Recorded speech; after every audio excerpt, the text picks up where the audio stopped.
Hey everyone, welcome to Spill Bee. Let's talk about Ananya Pandey and Kartik Aaryan's new film तू मेरा मैं तेरी। कैसे इस फिल्म का एग्जीक्यूशन बुरा था एंड आउटडेटेड तरीके से इसको प्रमोट किया जा रहा था। अभी ये जो फिल्म है वो कॉमेडी प्लस लव स्टोरी की कैटेगरी में आती है एंड कई लोगों को ऐसे पॉपकॉर्न मूवीज पसंद आती है। पहले उन्हें पता रहता है कि this is इनसब्सटेंशियल but for entertainment वो देखते हैं एंड दैट इज ओके। ऐसी फिल्में बनाना गलत नहीं है बिकॉज वो ऑडियंस को केटर कर रहे हैं। बट प्रॉब्लम इज कि कितने बार आप सेम वही कहानी को जस्ट जोक चेंज करके दिखाओगे। इस फिल्म में भी वही हो रहा है कहीं ना कहीं कि पहले मिलते हैं, बिकरिंग होता है एंड देन प्यार होता है। प्लस जो पुराने सॉन्ग्स है उसका रीमेक किया गया है। अजीब डांस स्टेप्स दिए गए कार्तिक आर्यन को। सर्टेन ऐसे मीम्स भी बन रहे थे जिसमें लिखा जा रहा था कि करण जौहर ये मूवी के थ्रू कहीं ना कहीं कार्तिक आर्यन से बदला लेने का ट्राई कर रहा है but we can not prove it.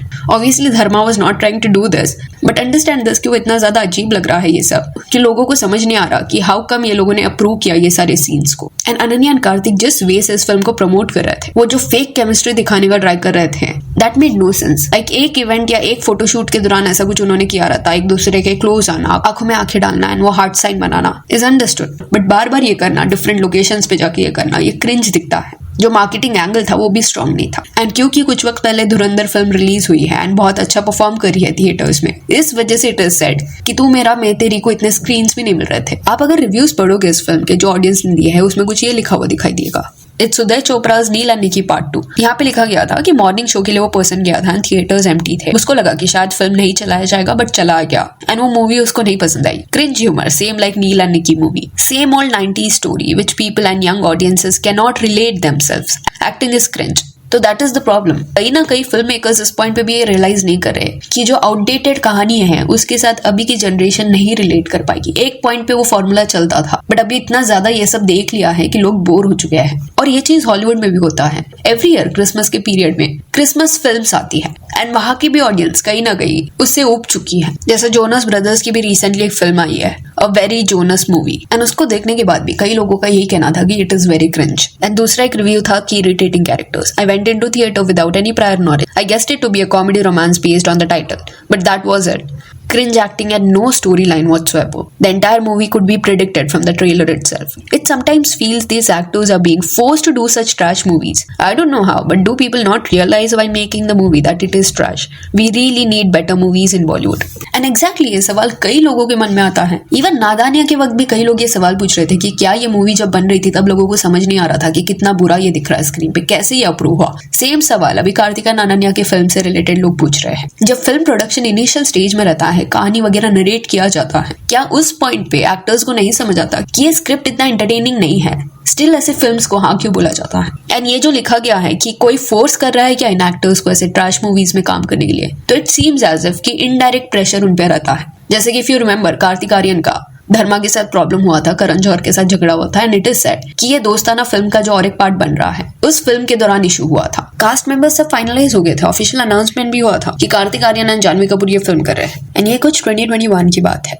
It is even said कि मे बी ये लोग डेट कर रहे थे एंड इस वजह से लेटर ऑन इनमें झगड़े हो गए, अगली फॉल आउट हुआ एंड दोनों फिल्मिंग के बीच में एक दूसरे से बात नहीं कर रहे थे। अब इट वॉज बट ऑब्वियस कि करण जौहर जो है वो जानवी कपूर को प्रेफरेंस देगा। अभी ये लोग क्या एक्चुअल में डेट कर रहे थे इट इज नॉट क्लियर। तो इस चीज को इवन इफ अगर साइड में रखे, स्टिल जानवी एंड कार्तिक के बीच में कुछ तो इशू हुआ था, बहुत ज्यादा अगली हो गया था सब कुछ। स्टिल जानवी एंड कार्तिक के बीच में कुछ तो इशू हुआ था, बहुत ज्यादा अगली हो गया था सब कुछ, जिस वजह से कार्तिक को फिर साइडलाइन किया गया। उस पॉइंट पे ये प्रोडक्शन हाउस ने ये नैरेटिव सेट करने का ट्राई किया कि Kartik is being unprofessional, difficult to work with, but audience dumb नहीं है। उन्होंने अंदाजा लगा लिया कि क्योंकि जानवी कपूर का साइड लेना था एंड ऑब्वियसली जानवी कपूर बोनी कपूर की डॉटर है, उसको थोड़ी फिल्म से निकालेंगे, तो कार्तिक पे ब्लेम शिफ्ट करने का ट्राई किया गया and that was clearly not fair. उसका कोई ऐसा स्ट्रॉन्ग कनेक्शन बॉलीवुड में नहीं है। अगर आप ऐसा नैरेटिव सेट करते हो कि वो प्रोफेशनल नहीं है, सेट पे ठीक से काम नहीं करता, तो उसके लिए वो डिफिकल्ट हो सकता है। एंड सोचो उस पॉइंट पे कार्तिक आर्यन को ऑलमोस्ट 10 साल हो गए थे इंडस्ट्री में, 2011 से वो काम कर रहा है एंड जानवी कपूर कुछ 2018 में लॉन्च हुई थी। तो कार्तिक उसका सीनियर था बट पहले भी ये देखने मिल चुका है कि स्टार किड्स कहीं ना कहीं अपने ही सर्कल के लोगों को अच्छे से ट्रीट करते हैं। वरुण शर्मा जो आउटसाइडर था उसको भी अजीब वे से ही ट्रीट किया गया था, दो वो जानवी का सीनियर है। एंड लंबे वक्त तक कार्तिक को आइसोलेट करने का ट्राई किया गया था, इग्नोर करने का ट्राई किया गया था। बट हुआ क्या कि साइड में कार्तिक अच्छी फिल्में दे रहा था, बॉक्स ऑफिस कलेक्शंस अमेजिंग थे।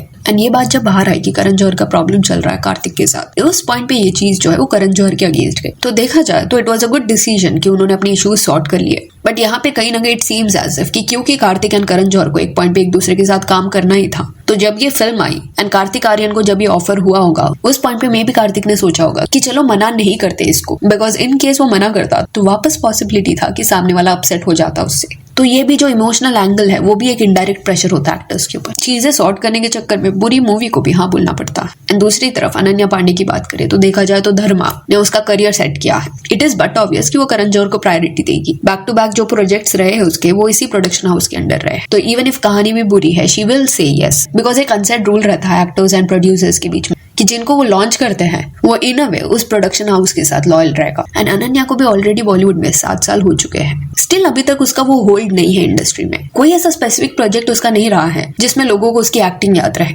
जैसे कि इस पॉइंट पे दीपिका का परफॉर्मेंस, ये स्टेटमेंट दिया गया तो कई लोगों के मन में बाजीराव मस्तानी, चेन्नई एक्सप्रेस ऐसे कुछ फिल्मों के नाम आएंगे। एंड उसमें दीपिका का क्या परफॉर्मेंस था वो लोगों को याद है, एक्टिंग याद है। आलिया भट्ट का नाम लोगे तो गंगूबाई ये कैरेक्टर याद आएगा, प्रियंका चोपड़ा का नाम लोगे तो बर्फी ये फिल्म याद आएगा। तो पॉइंट यहाँ पे ये है कि अनन्या पांडे की केस में ऐसा कोई परफॉर्मेंस अभी तक उसने डिलीवर नहीं किया है। एंड धर्मा प्रोडक्शन के साथ ही she wants to continue because वो एक सेफ बेट है, जिस वजह से अगर आप उसका फिल्मों का लाइनअप देखोगे तो इतने साल बाद भी आपको ऐसा लगेगा कि इतना ज्यादा उसने एक्सपेरिमेंट नहीं किया है। वर्सेटाइल एक्टर ये टैग आप उसको नहीं दे सकते इस पॉइंट पे। कई बार तो मीडियोकर एक्टिंग को भी ओवर हाइप किया गया है पीआर थ्रू। एंड दूसरी तरफ कार्तिक आर्यन भी इस पॉइंट पे सिमिलर लाइन पे चल रहा है। कॉमेडी प्लस रोमांस ये जॉनरा में कार्तिक ने मेजोरिटी फिल्में दी है। एंड कहीं ना कहीं जब वो तू मेरी मैं तेरा ऐसे टाइप की मूवीज को हाँ बोलता है तो ऑडियंस को भी एक्सपेक्टेड रहता है कि इसमें कैसा उसका एक्टिंग देखने मिलेगा, जो over the years multiple time देखने मिला है। एंड एक पॉइंट के बाद इट इज बट ऑब्वियस कि उस चीज से लोग बोर हो जाएंगे। जैसे सलमान खान के केस में दबंग जब पहले बार आया था वो एक डिफरेंट कैरेक्टर था, लोगों को मजा आया, बट बार बार जब आप वही ऑरा वही कैरेक्टर लाने का ट्राई करते हो देन लोगों को पसंद नहीं आता। सलमान ने जब तेरे नाम ये फिल्म की थी उस परफॉर्मेंस को लोगों ने बहुत ज्यादा प्यार दिया था। एंड उस पॉइंट पे कई फिल्म मेकर्स ने ये सजेशन भी दिया था इंटरव्यूज में कि सलमान खान को ऐसे रोल्स और भी ज्यादा करने चाहिए।